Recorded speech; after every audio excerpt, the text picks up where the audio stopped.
interest shown by your college to get me on board for this session. Well, this is going to be a very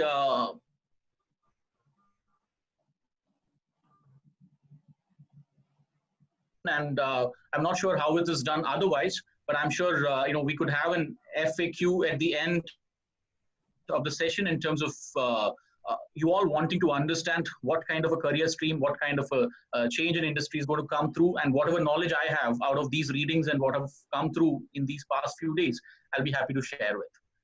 Well, let me take you to my journey of how I ended up at what I'm doing today.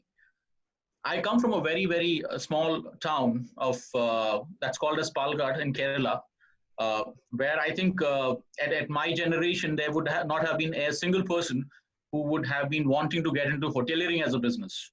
Of course, science was the foremost thing to be done. So if not a doctor, you could be an engineer.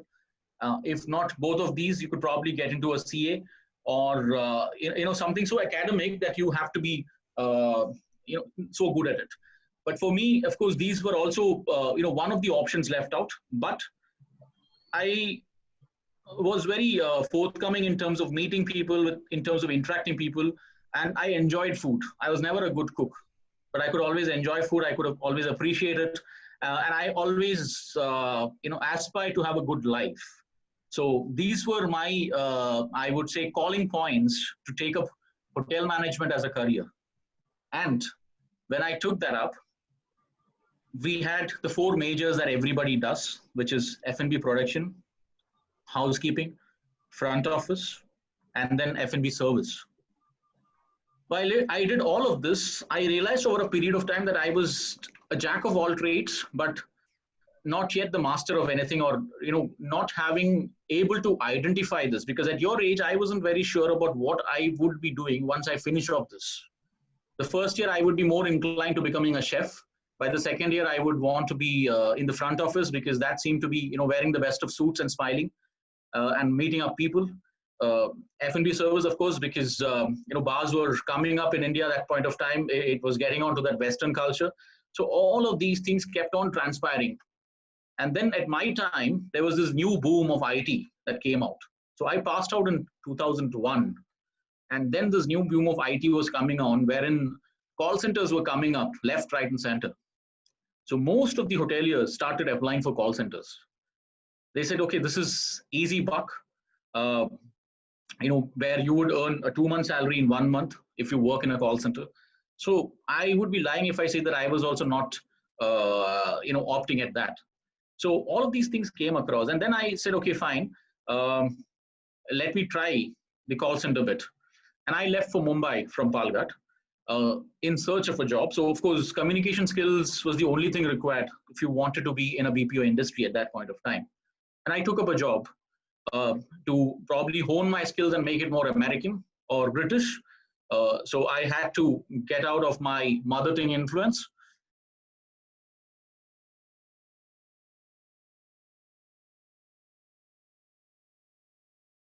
That's when, out of one of my trainings, which I had done at the Taj Malabar Hotel in Kerala, I got to know about an opportunity with the Taj Hotels. And I said I wouldn't want to get into operations because that's too much of taxing time, 14 hours, 15 hours of operations, being in the back area, learning to know how to pour water or to clean your, at that point of time, you had in-room dining kettles, which would have milk gathered in the bottom of it. And then these kettles are washed every week. It's not like today how you have these kettles in the room where you just have to boil water and pre-made milk is coming in. Those times we need to have these urns where milk is boiled and it's very, very, I would say they would give you the most foulest smell to wash it. So we were given those jobs. At any hotel that you go, you will start with the basics, because one great thing about this industry is it makes you humble and good human beings. And it all starts from these kinds of small things, because at that point of time, as a student who would be going there to just, probably get a bit of a training or get a stipend, we wouldn't look at it, the bigger picture of it. But what it teaches you is to be humble, to know the basics of how life begins. Luxury comes at the end of it. And that makes you adaptable to any situations. And I would say that we hoteliers proudly can be called as somebody who could second the job of what military discipline does, because we look at things with precision. We look at things with the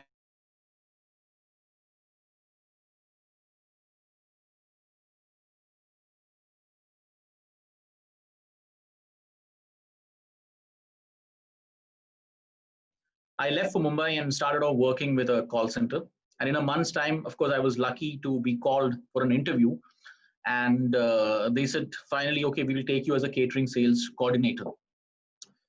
And then I walk into this luxurious, iconic hotel of the Taj President, which was the flagship hotel of the Taj hotels at those point of time. We would have the who's who of India walking in to the banquets office to confirm their events. And that was like super fabulous for me, because I would have never imagined to see them in real life, talk about the Bollywood stars or the industrialists or the film stars. Think about meeting them at one sudden morning. It's like, a fairy tale come true for me. And the amount of dimensional change that I had to go through.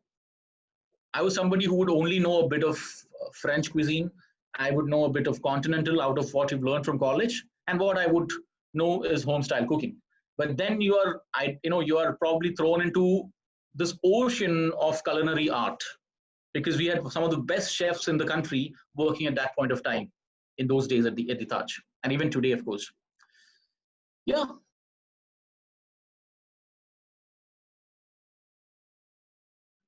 If some of you know how Mumbai is, I was living in this place called Mira Road. So our travel used to be like in three modes of transportation. Morning 6 o'clock, I used to be out, get a call center return vehicle, which used to be plying between the highway of Mira Road to Andheri, then sit in a local train, reach there, take a share cab, reach the hotel. That's four modes of transportation in the morning, right? So that you're on time there, and then you're completely in your suit and a different life. You're living the life of the person who's spending at the hotel, right? And then till evening it goes across and everything. And of course, night return is again in the last train, not because the hotel wanted me to be there at all points of time. Uh, what in every phase of life, what we've lost out in terms of practice or lost in terms of honing a skill, hoteliering gives you that kind of an aspect. Because even if your main job is banquet sales, I would spend time more with the F&B team, a little bit of interaction with the marketing to understand how that works across. And of course, doing it because I enjoyed it. Nobody asked me to do it. And some days, of course, you're lethargic, you do not want to do it, so you leave out, right? So all of these things happened. And then I did change jobs. Of course, being loyal to a company is brilliant, and I would still recommend be loyal to a company, but show that loyalty in your jobs rather than your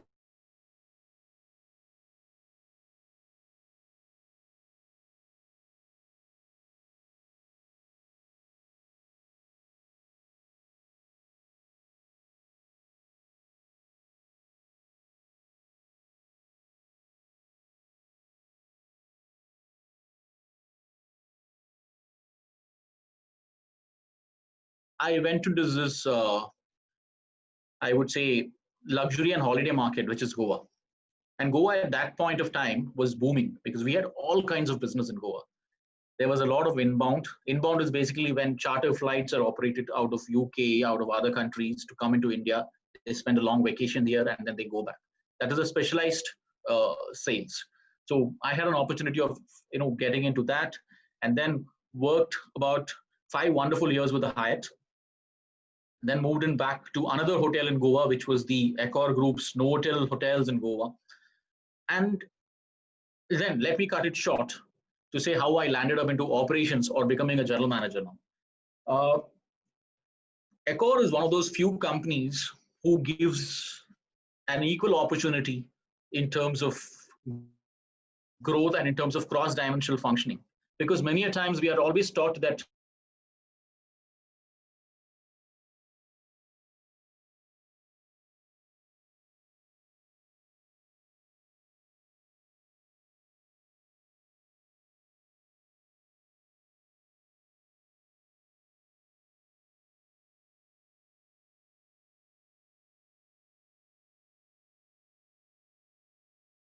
up because there's always a difficult customer.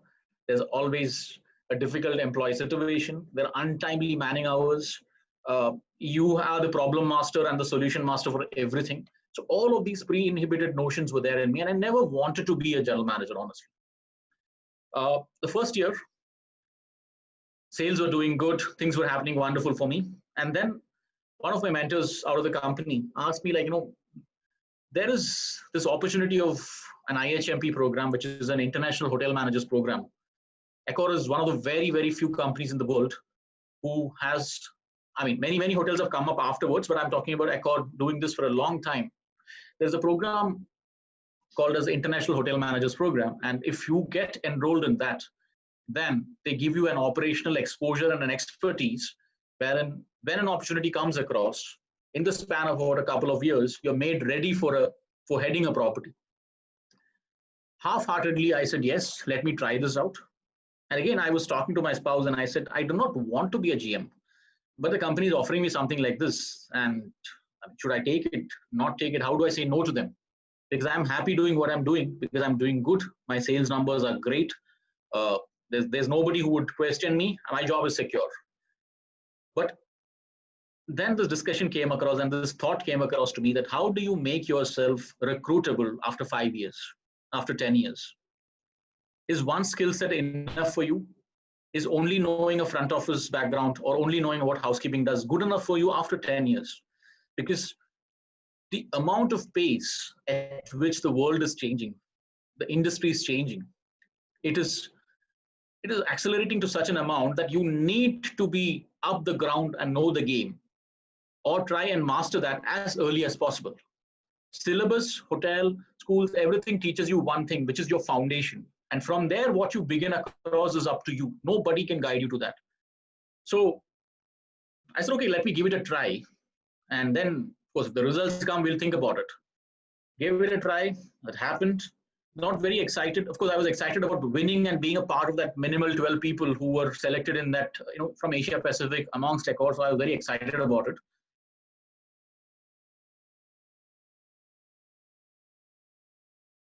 You got into, I would say, a professional college, but you're not.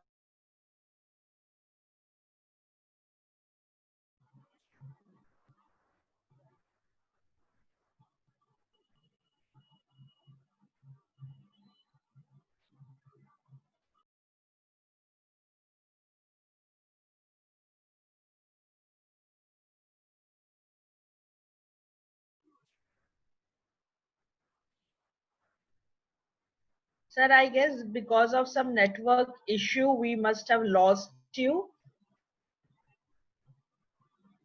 We're not able to hear you.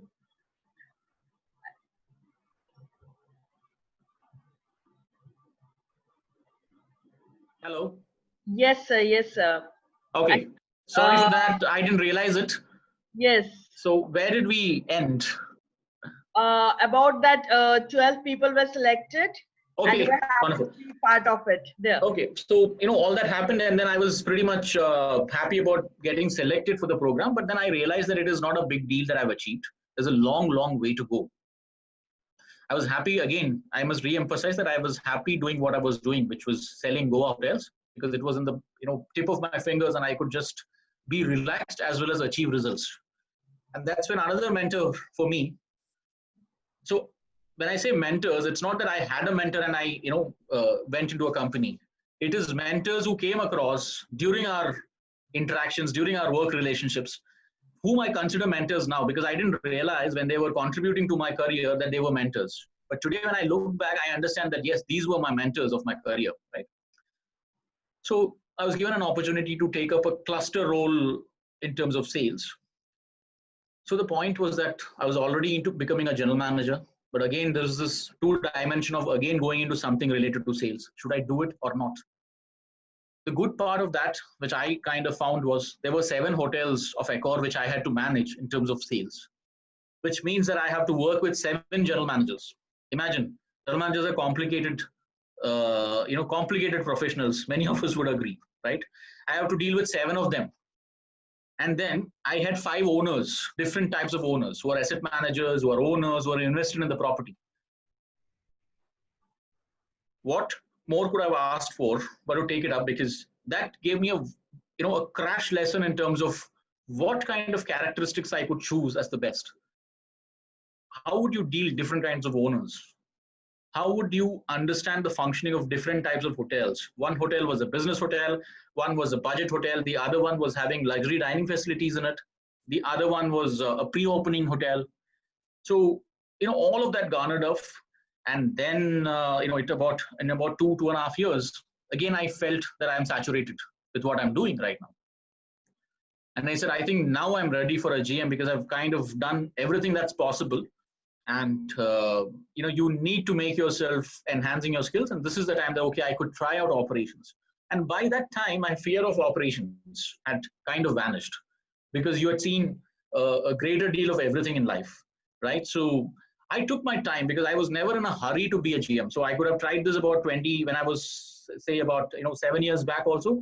But then it had to come as a natural realization for me that I'm now kind of okay to do it because I'm overdoing what I'm supposed to be done. So now is the next step. So that's how this transpired. And Accor was kind enough to consider that request and gave me as a hotel manager for the Novotel and Ibis OMR, which is in Chennai. And then here I am in front of you at the Novotel Ahmedabad. So what I want to tell out of all of these is that never fix a situation and then attend to it, but make yourself so efficient that you can fix yourself into any situation. So adaptability is the message that I wanted to tell you this. Don't have a 5-year plan of what you want to be because that question is very irrelevant today. Imagine everyone who answered that interview question of what you want to be in 5 years in 2015, all of them have gone wrong today. COVID has taken everything into a different, so anybody's plan has gone for a toss, what you decided 5 years back. But learn those key skills, make yourself adaptable as much as possible, never forget your basics. And utmost thing is whether somebody gets into a luxury brand, somebody gets into a standalone brand, it doesn't matter. It doesn't matter at all because I did not start with all great brands. First of all, I have given off bigger brands and gone to smaller ones because smaller one teaches you a different lifestyle, different professional. So do not matter what your campus does at the end of your course. You could be in a standalone hotel, you could be in a 5-star brand of an Indian nature, you could be a 5-star brand of a foreign nature. It doesn't matter because everything has its merits, everything has its demerits also. So look at it very openly. And today, for you all, the horizon is so big enough. Standalone dining, standalone luxury dining has become so impromptu, and it's picking up so much well in India, like other countries. So your opportunities are immense. Your opportunities are immense in terms of facility management. Your opportunities are big enough in terms of all kinds of institutions today. And if we say that COVID-19 has brought our industry to I would say a lesser pace than it should have been, I would say that yes, it's just a matter of these 2 or 3 months that it is. But the future ahead is that we need more trained industry professionals to handle those kinds of difficult situations that may be arising out of every day. Today, we don't look at guest experience as the most important thing, but it is guest experience with an assurance of safety and sanitization, with an assurance of what are the best practices followed in the hotel. And that is not only to housekeeping, it is also to the way the food is prepared.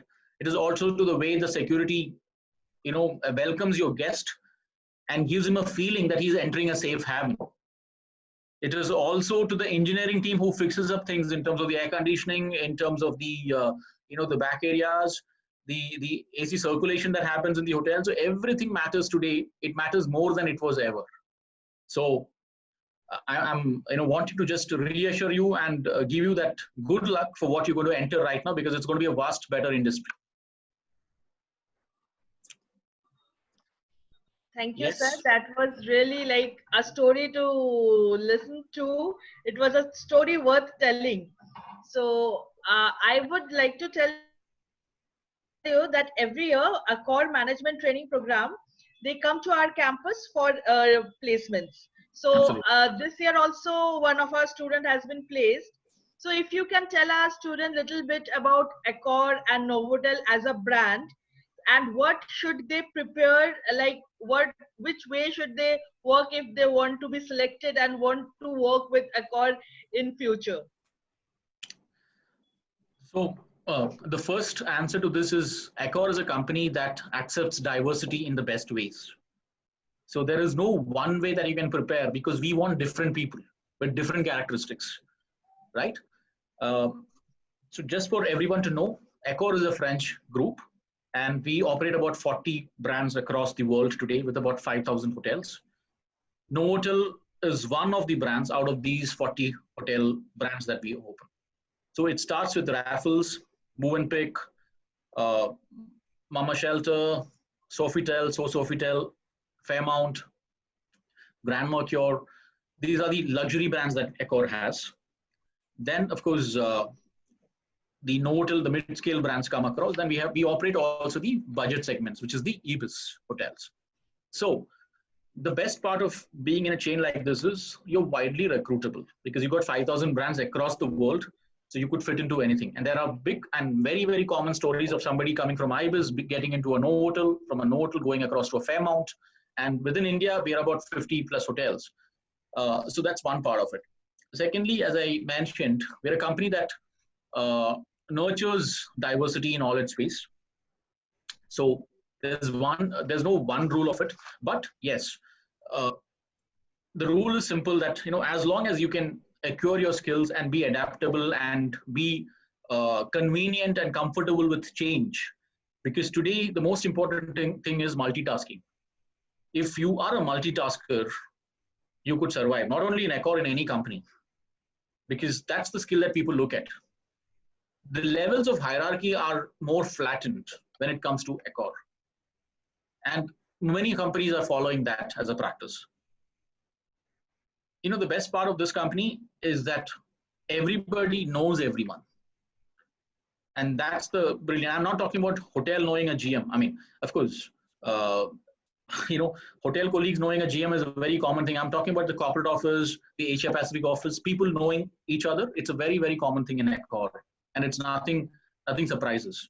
And the best part is it's always rated as one of the most employee-friendly companies in terms of the culture, in terms of the remunerations, in terms of the opportunities that are there in Accor. Because there are various opportunities. One is the IHMP, which I spoke about. There's AELP, which is, again, at the unit level that we run across.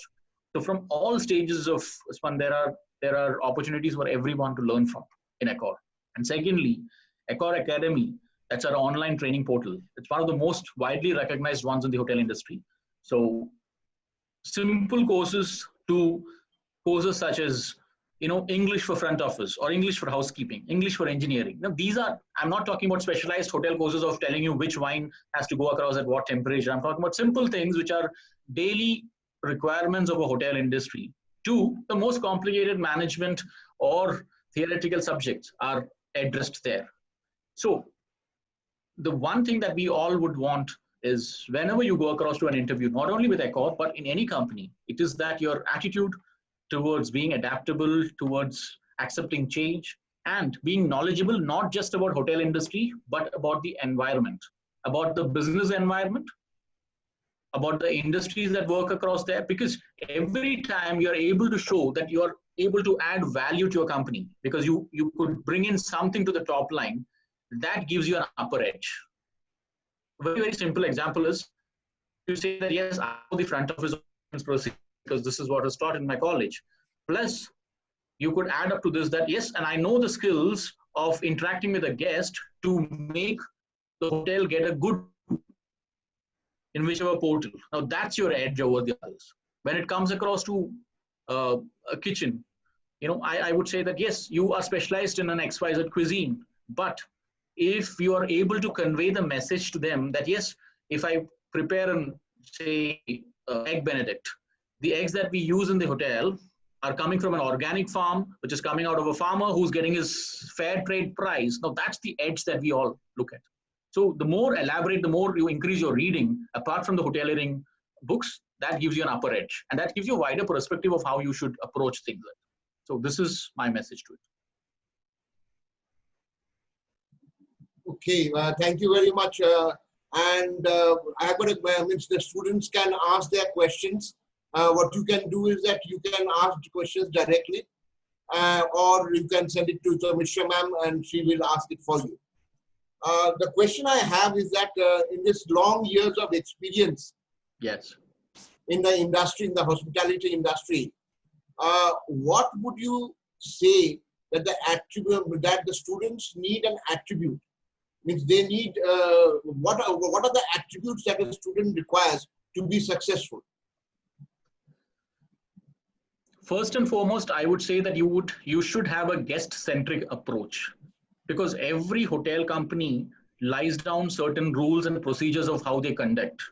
But for a guest, he's a guest and he doesn't need to know what are policies and procedures. So there may be a policy that you do not allow parking in a certain area if you are coming to only dine. I mean, I'm just giving an example.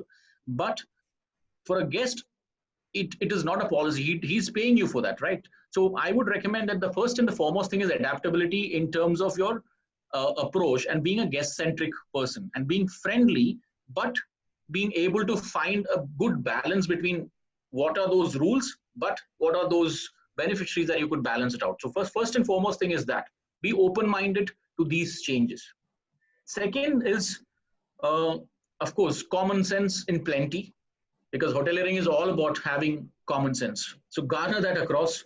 The simple things that I do is when you see those quick Facebook videos, which shows you some tips about how do you clean a very dirty surface. It could be not the best of chemicals that you would want. You could have some simple, lime juice to do it. So, these tips all go across. So the thing is that look at things in a very, very open mind and simplify it. What is hoteliering today or ever? It is the most simplest thing, because, it is as good as, for example, if somebody comes to your home, a guest comes to your house, what do? Your mother takes the best of crockery and cutlery from the showcase that was never used. So she'll take all of them from there. You would have the best bed sheets in your rooms. You would have the entire house cleaned up, and then you could showcase everything. A hoteliering is pretty much simple like that. We have a guest coming in. We take out the best and maintain it as it is. We showcase it across to them that this is the best thing that is available and this is the normal norm in our lives.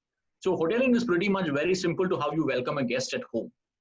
So if you simplify that, because today, and as and when time goes across, the rules of serving, I mean, I'm sorry, we're talking to a professional institution, but what happens is today, as and when the norm changes, today, whether, you place a fork on your left-hand side or a right-hand side, doesn't matter, because it is all about what kind of a food you're serving, what kind of an ambience you're serving, where you're serving it, and what kind of an attitude you should have.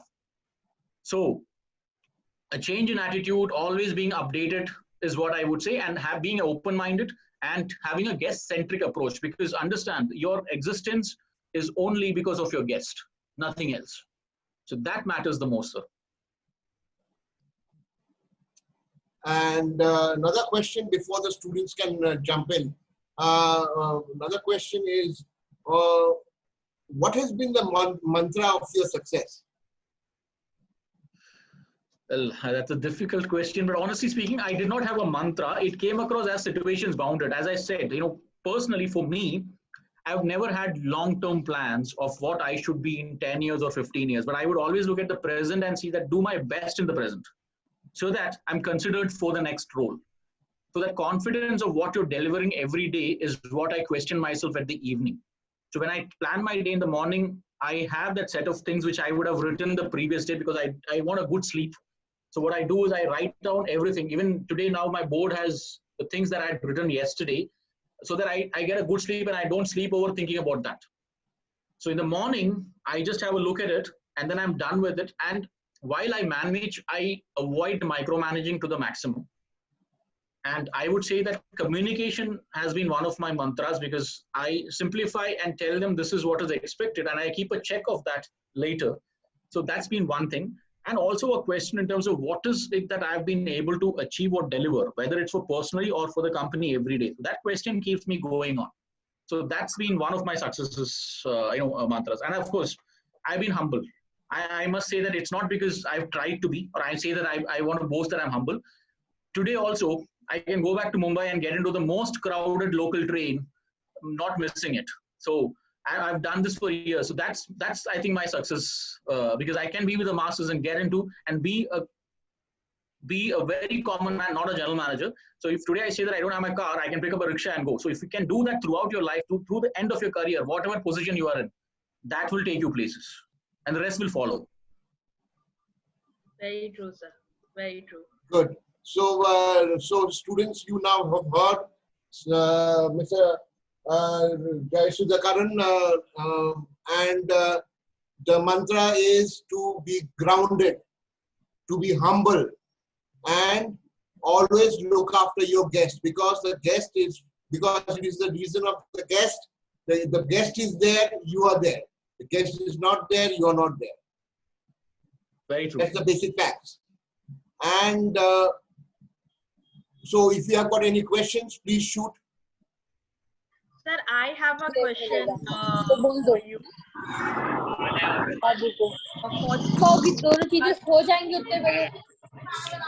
Please mute your microphone. All right, sir. So for a student, general manager is like a very fancy designation. Like they always want to know what does a general manager do and how they live. So like for us who have worked in industry for very long, we know that mostly the most of the day is occupied with meetings and everything.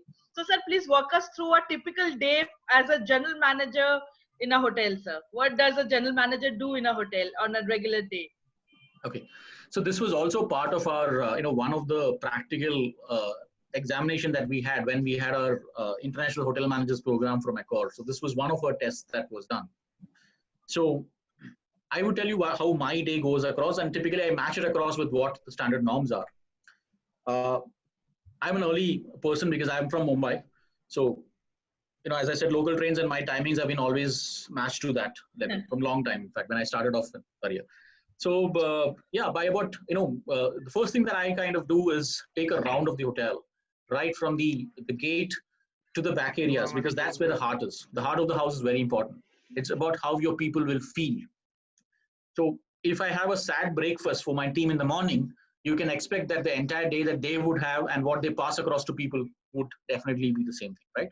So I start with that, and then of course, once you're done with the rounds, I'm a big fan of good horticulture. So one plant dying is a big thing for me, and I keep a watch on these things. In fact, whether it's an indoor or an outdoor. And I understand, Ahmedabad being so intense with its climate these days, I'm kind of getting adjusted to seeing some of the dry ones.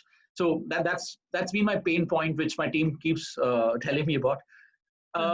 Morning meetings, very necessary, because unlike in any industry, whether you're in IT or into consulting, you could start at any time and be yourself. But hoteliering is something that you cannot do if you do not have a team. You cannot do it yourself, right? So it's super important to have a good morning meeting. Very essential one, with constructive decisions about the day. And I involve everybody. That's my XCOM and HOD teams and one or two crucial departments. For example, marketing. Marketing is a very, very crucial department because every communication that goes out of the hotel, comes to the hotel, has to be directed and assisted across to. And even I have that with the purchase department also. So these are the few departments that I involve apart from the HODs and XCOM. The reason is, we may want the chef to make something grand, or I may want the housekeeping to do something else. Now, if I do not know what's the interaction happening between the finance, in between the purchase, in between the needed team, and if there are any hitches that we can kind of solve it out. So all these things are discussed across, including the reviews that comes across in your hotel portals. So that's what actually happens in a morning meeting, right? And then the day progresses across. For me, it's just, since I come from a account, I make it a point to at least meet or talk to at least 3 to 4 guests or potential customers a day to understand what's happening in the market. Because as a GM, I can probably demand my team to get XYZ at a better ADR. But if that's not what your market is giving across, I may lose it out. I may lose my ground throughout.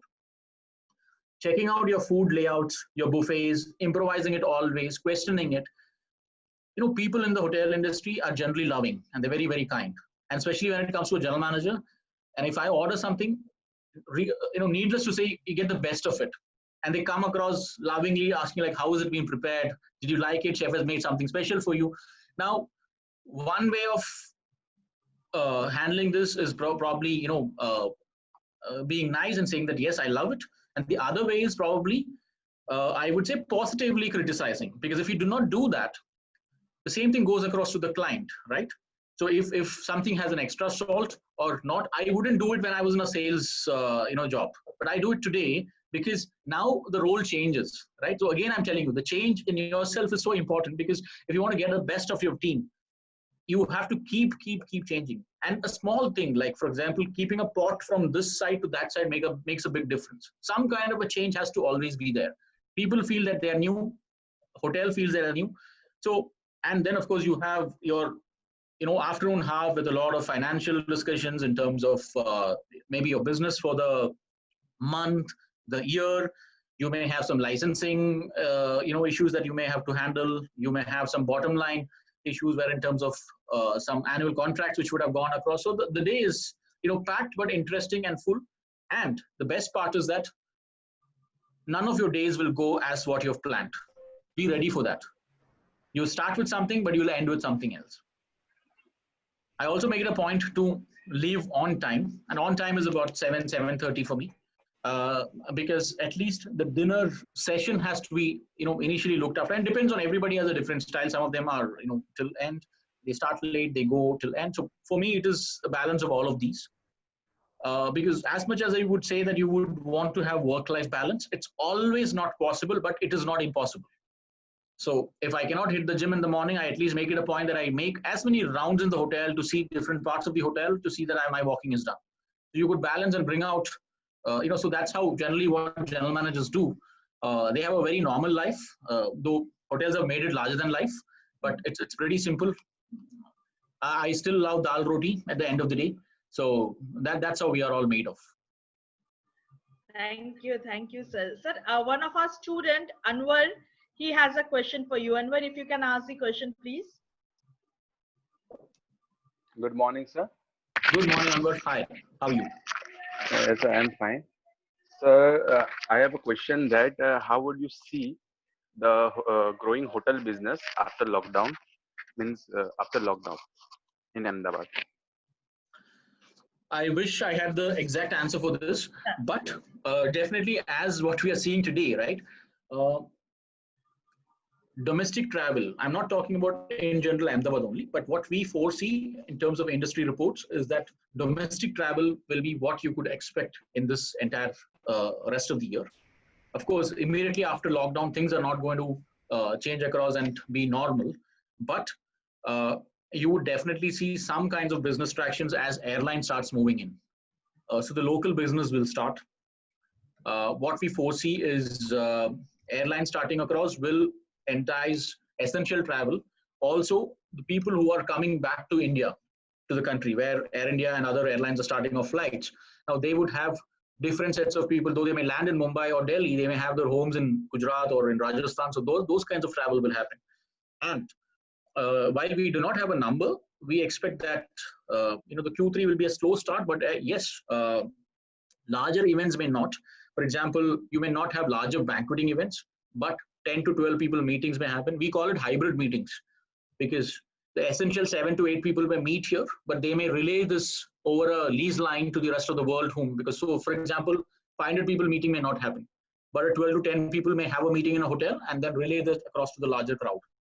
Crew business may start. Online will start tractions. So all your OTAs will start bookings. Corporates, essential travel, yes.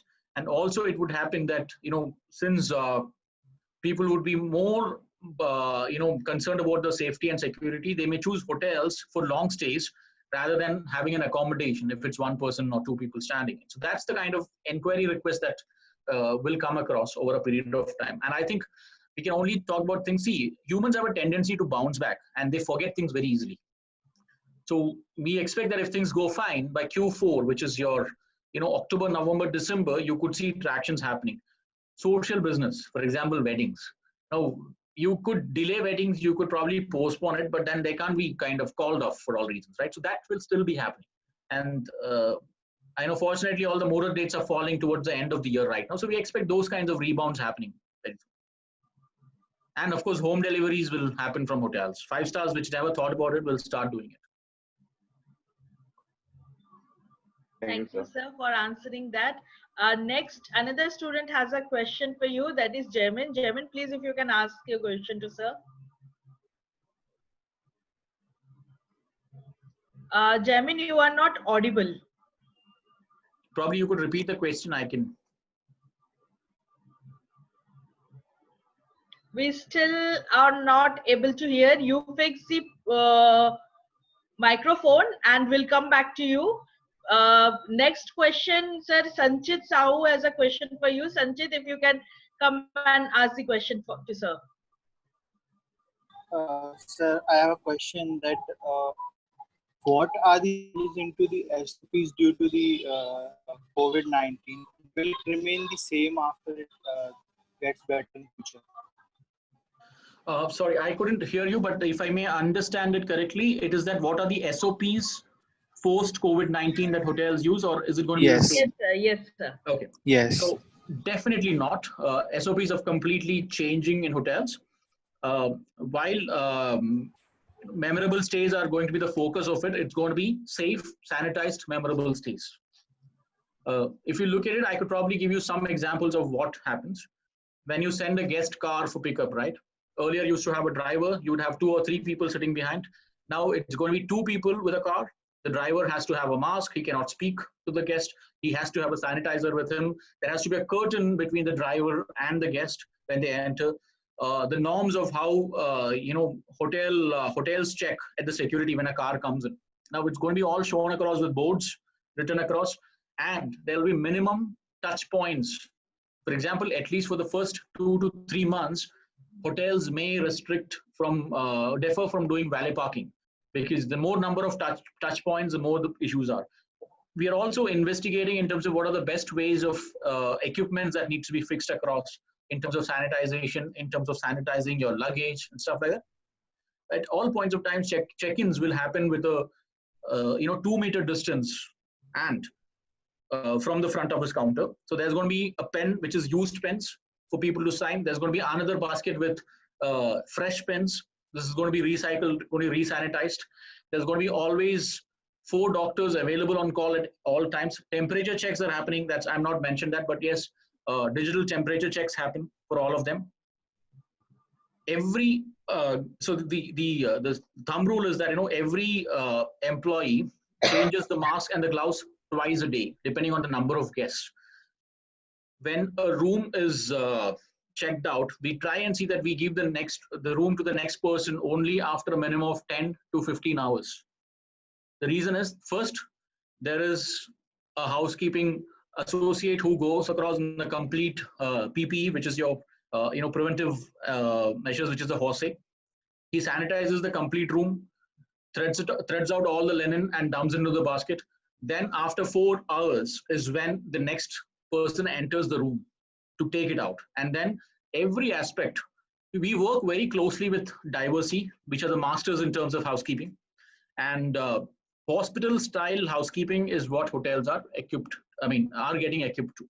So every sanitization and on the counters, which happens every hour, using sanitizers, which are about 70% of alcohol or more, is getting used.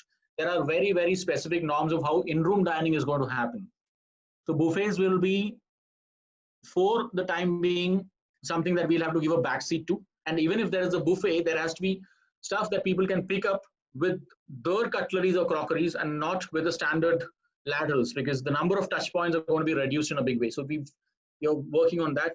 In-room dining trays, disposables, in-room dining kettles for tea, coffee are going to be changed across with disposable cups and glasses and stirrers. So lots and lots of changes coming across. I mean, it's endless. And we are implementing one by one each of it. Some of them have been checked across, and there are going to be hygiene checks in hotels like never before. So, the receiving of raw materials at the hotel. Who are your vendors? We go and check across those vendors and if they are following the safety practices, right? And also vendor movement inside the hotel. It's going to be similar to what at times some of the, I would say the chemical companies used to do. When somebody comes down to meet, you have to go down, escort that person to your office. They cannot roam around in the back office anywhere. So there are many changes. I mean, it's exciting, but it's it takes a lot of your minute precision to get that implemented. So these are things that we're getting done.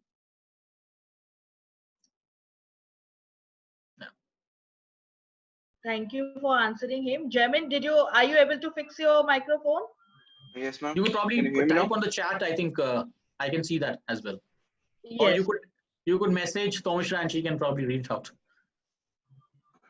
My voice is clear now, ma'am? Yes. Yeah, you are. Okay. So good morning, first of all. My question is that how you tackle the bad elements from the starting of your career to till the GM. Can you repeat that, please? Can you repeat the How you question? tackle the bad elements that yes, ma'am. How you tackle the bad elements that came in your life from starting of your career to till now? Bad elements. Okay. Bad elements. Okay, I could be a bad element for somebody else, right? So I've not classified them as bad elements. One of the things that I learned across, which is very late in my career, but I then realized that that's the correct way of it is, whenever you have a conflict in your career or in your daily life, the simple thing is to put yourself in the other person's shoes. So, and pause for a moment and think that what is that? For example, I'll give you a simple thing. Me coming from a sales background, okay, sales and finance never married.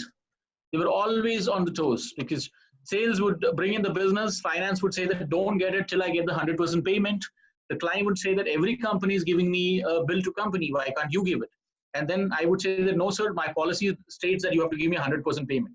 So these were a very common conflict that everybody would. If anybody of you would also get into sales, the first thing that would happen is you would get a sale, and then there would be some tackle because of the policies or XYZ. So if I look at it from only a sales angle, I would say that, okay, let the guest stay and I'm getting my business, I'm getting my target done. So it's wonderful. But look at the bank account of the hotel. Is my money secure? No, right? I've not got my money in the bank.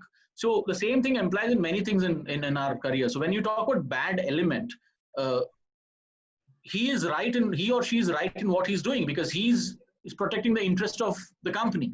So once you start thinking in that way, most of the bad elements would go off. And one thing that I've always followed is, and I keep telling my teams also, is never blame the other department, because tomorrow you may have a mistake done from your end and they will not come across and support you. It doesn't mean that you do a mistake and hide it. It is about being vocal about it and being able to accept it. Because if I have probably given a bad experience to a guest, if I say that it was a guest mistake, end of it. You will again keep repeating it to another guest also. I'll give you a simple example. One of our guests had complained across that he was brought back to the hotel in a very, in a wrong route, which was surrounded by slums and XYZ, and it didn't have a great experience. Now, one way of looking at it is that, okay, the main road was blocked and hence we took a turn and came in this because otherwise he would have got stuck in a traffic. So we could have ended up that meeting saying that the guest is wrong because he did not understand the situation and we've done it for his good. So let him complain, it's okay.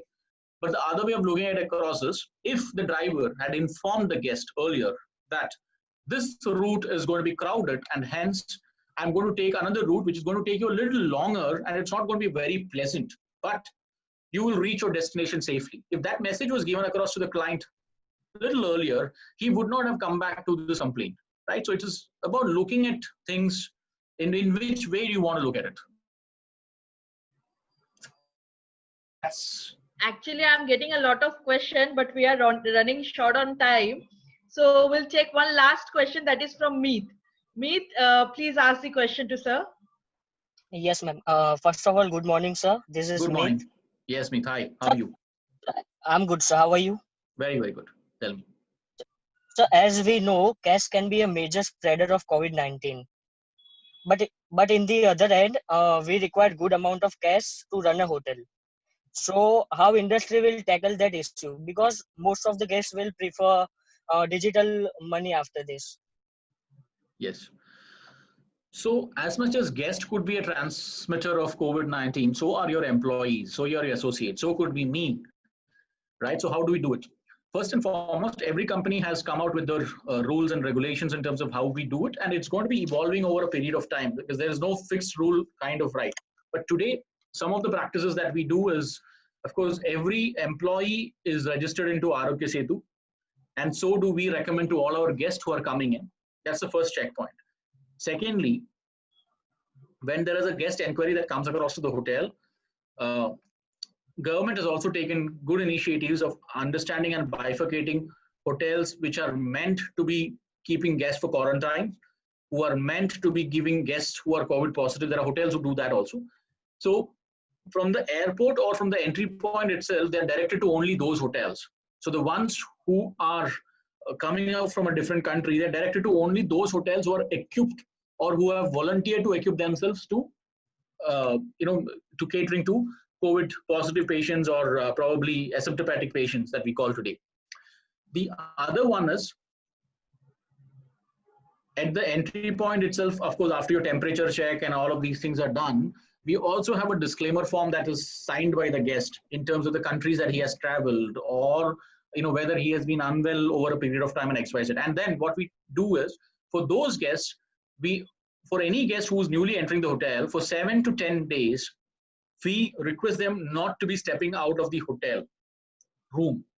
They have to be confined to the room because in-room dining or any other facilities that they may require are provided to them in the room itself, so that the other guests who are already staying with us, they can still be freely moving around. And after 10 days, they can also join them and they can be a part of it.